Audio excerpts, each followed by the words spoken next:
आज हम एक ऐसे टाइम टेबल के बारे में बात करने जा रहे हैं जिससे तुम 2023 अपना फोड़ने वाले हो, बुरी तरीके फोड़ने वाले हो। मतलब कि सारे एग्ज़ाम जो भी तुम करना चाहते हो सारी चीज़ें तुम तगड़े से करोगे। ठीक है, टाइम टेबल के बारे में आज हम बात कर रहे हैं। ठीक है, हम किसके बारे में बात कर रहे हैं आज? टाइम टेबल के बारे में। सबसे पहली चीज तुम लोग यार ये समझो कि जब भी तुम टाइम टेबल बनाते हो तो किसी का भी टाइम टेबल कॉपी नहीं किया जाता है। कभी किसी का भी टाइम टेबल कभी कॉपी नहीं किया जाता, क्योंकि उसकी सिचुएशन अलग है, उसकी यहाँ की क्षमता अलग है, और उसका हो सकता है वर्क शेड्यूल अलग हो, सारी चीज़ें अलग हो। तो हम हमेशा बताते हैं किसी की भी स्ट्रेटजी, टाइम टेबल ये कभी कॉपी नहीं करनी चाहिए, क्योंकि सब अलग हैं यार। ठीक है, तो सबसे पहली चीज़ ये है कि जो टाइम टेबल बनाओ वो खुद का टाइम टेबल होना चाहिए, नॉट कॉपीड। किसी की कॉपी नहीं करनी है अपन को क्या करना है? खुद का टाइम टेबल बनाना है। पहली चीज समझ में आ गई। अब यहां पे हम अगर दूसरी चीज की बात करें तो जो आपका टाइम टेबल होना चाहिए वो कि सब्जेक्ट वाइज होना चाहिए। सब्जेक्ट वाइज कैसे? आप हिस्ट्री का टाइम टेबल बनाओ, ज्योग्राफी का टाइम टेबल बनाओ, आगे हम वो भी बना के दिखाएंगे, और इकोनॉमिक्स, पॉलिटी, अलग अलग इनके टाइम टेबल बनाओ, ना कि अपने डेली रूटीन के। डेली रूटीन का मतलब यहाँ पे ये मत समझना पढ़ना क्या है। ये डेली रूटीन का मतलब ये है कि 6 से 8 घंटे में हमें पढ़ना है, फिर 8 से 8.5 घंटे का ब्रेक है, फिर चाय पीनी है, क्योंकि तुम डेली एक ही ऑर्डर पे तुम्हारा दिमाग, तुम्हारी बॉडी कभी नहीं चलेगा। तुमने कभी ये देखा कि आज तुम एकदम हाई हो मोटिवेशन में, कल तुम बिल्कुल लो हो गए? ये होता रहता है ना। तो जो फ्लक्चुएशन है, ये हार्ट जो है ना, लुब्धुब लुब्धुब होता रहता है। नहीं, दुब तो नहीं होता, नहीं तो खत्म ही हो जाओगे। ठीक है, जो ऊपर नीचे ऐसे ऐसे बनते ही ना वो लाइनें। ठीक है, तो अगर वो चीज़ें बन रही हैं तभी तुम जिंदा हो। इसका मतलब यही है कि तुम डेली एक तरीके से नहीं जी सकते हो। आज तुम हाई पे हो, कल लो पे पहुंच जाओगे। तो पहली दूसरी चीज़ यही है कि सब्जेक्ट वाइज बनाओ, ना कि टाइम वाइज, जो भी डेली तुम्हारा रूटीन है। तीसरी चीज, हम सबसे मेन चीज इस पे फोकस करते हैं। जब भी तुम टाइम टेबल बनाओ, हम यहाँ पे आज टाइम टेबल बना के नहीं दिखाएंगे, ये मत सोचना कि डे बाई डे हम बना रहे हैं। हम सिर्फ तुम्हें ट्रिक बता रहे हैं, बनाना तुम्हें। तीसरी चीज हम यहाँ पे तुम्हें ये समझा रहे हैं, जब भी टाइम टेबल तुम बनाओ तो ऐसा टाइम टेबल बनाओ जो तुम मिनिमम टाइम दे सकते हो।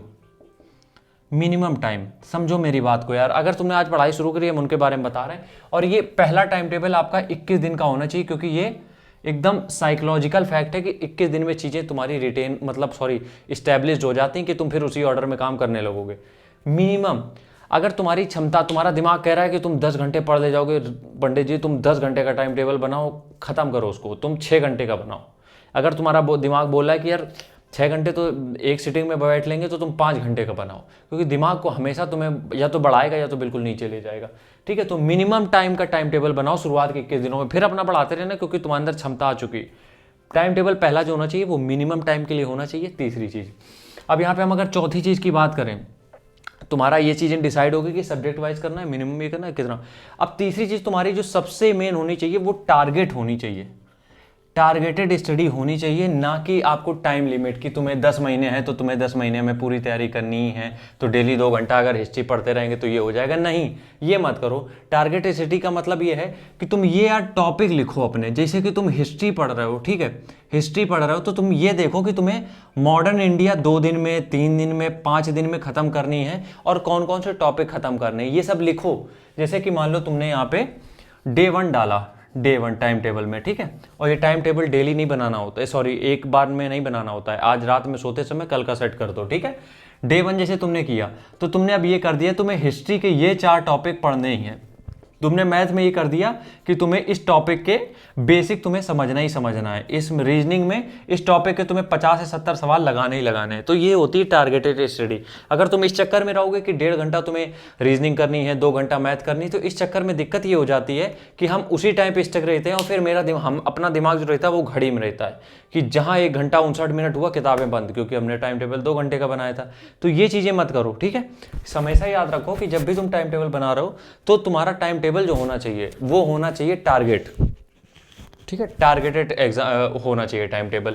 ये चीजें समझ में आ गई। अब हम एक सैंपल करके दिखा देते हैं और इसी तरीके से तुम कर लेना। ठीक है, एक सैंपल हम टाइम टेबल बना के दिखा रहे हैं, इसी तरीके से तुम टाइम टेबल बना लेना, और तुम्हारा, हम सच बता रहे हैं, मजा आ जाएगा। देखो, कुछ चीजों में तुम्हें डेली चलना पड़ेगा, जो कि है करंट अफेयर्स। ठीक है, हमने एक दिन का तुम्हारा टाइम टेबल बना के दे रहे हैं, अब बाकी तुम अपना देख लेना। ठीक है, अब मान लो एक हमें बुक चाहिए होगी थोड़ी देर के लिए, सॉरी उसके लिए। अब मान लो मेरे पास ये किताब है। ठीक है, अब हमें टाइम टेबल बनाना है जैसे, तो हम यहाँ पे टाइम टेबल बना रहे हैं। देखो, डे 1 है, मान लो तुम्हारा आज का पहला दिन है, तुम्हें क्या तैयार करना, तुम्हारे सब्जेक्ट हैं जीके है, मैथ्स है, रीजनिंग है, करंट अफेयर्स है। हिंदी इंग्लिश अपना देख लेना, उसके बारे में हम नहीं डिस्कस करेंगे। तो टाइम टेबल जब भी बनाओ तो सुबह का या जब भी का तुम्हें हो तो 45 मिनट, इसमें तुम टाइमिंग सेट कर दो कि 45 मिनट में तुम्हें क्या करना है, एक दिन का टाइम टेबल, वो करंट अफेयर्स तो कंप्लीट करना ही है। अब इस 45 मिनट में तुम चाहे पेपर पढ़ो, चाहे वीडियोस देखो, चाहे अपने नोट्स बनाओ, कुछ भी करना है। इसमें 45 मिनट, बहुत ज़्यादा देना है तो 1 घंटा, इससे ऊपर मत देना यार, इससे ऊपर कोई मतलब नहीं बनता है, ठीक है। इसमें तुम्हें टाइम देना है। अब तुम्हें हम बात करते हैं जीके की। तो जीके में हमेशा 2 टॉपिक लेके चलो, जैसे कि अगर छोटे एग्जाम की तैयारी कर रहे हो तो, बड़े एग्जाम की तैयारी करो तो एक ही टॉपिक लेके चलना। हिस्ट्री के साथ तुम फिजिक्स को ऐड करो, ज्योग्राफी के साथ आप केमिस्ट्री को ऐड करो, ठीक है। अब मान लेते हैं कि आज हमारा हिस्ट्री और फिजिक्स कंप्लीट करना है, तो हम क्या करेंगे, यहाँ पे टॉपिक लिखेंगे। जैसे कि मान लो हमें कंप्लीट करना है प्राचीन भारत, तो पहले हम देखेंगे रिसोर्सेज कि प्राचीन भारत जो है इतिहास के स्रोत मिले कहाँ कहाँ से। उसके बाद हम इसमें देखेंगे जो प्रागैतिहासिक काल था वो हम पढ़ेंगे। इसके बाद हम सिंधु सभ्यता खत्म करेंगे, वैदिक सभ्यता खत्म करेंगे, और जितने भी धर्म हैं वो खत्म करेंगे। बस ये बहुत कम टॉपिक हमने लिख दिए हैं, ठीक है। 5 से 6 टॉपिक है। अब हमने ये सोच लिया कि आज के दिन में हमें ये टॉपिक खत्म करने हैं। उसके साथ साथ हमें क्या करना है, फिजिक्स खत्म करना है। तो फिजिक्स के भी हम टॉपिक लिख लेते हैं कि हमें मापन के बारे में पढ़ना है, कैसे कैसे चीज़ें, क्या मात्रक होते हैं, सबके क्या होते हैं। हमें यांत्रिकी पढ़ना है, हमें टाइम एंड एनर्जी पढ़ना है। तो ये आपने 4 टॉपिक इसके लिख लिए। अब हमारा यहाँ पे क्या हो गया, अब हमें ये पता है कि कल उठ के हमें ये करना है, हमारी आंखों के सामने लिखा है कि हमें ये टॉपिक आज खत्म करने। फिर क्या होगा कि तुम 5 घंटे जो टाइम दे रहे थे वो तुम अपना 8 से 10 घंटे भी दे दोगे, तुम्हें पता भी नहीं चलेगा। अब दिक्कत ये, अगर तुमने 2 घंटे लिख दिया है तो तुम 2 घंटे में भले तुम्हारे श्रोता हो पाए सिर्फ, तो उतना ही करके तुम रख दोगे और ये सिलेबस खिंच जाएगा 3 साल तक। समझ में आ गई मेरी बात।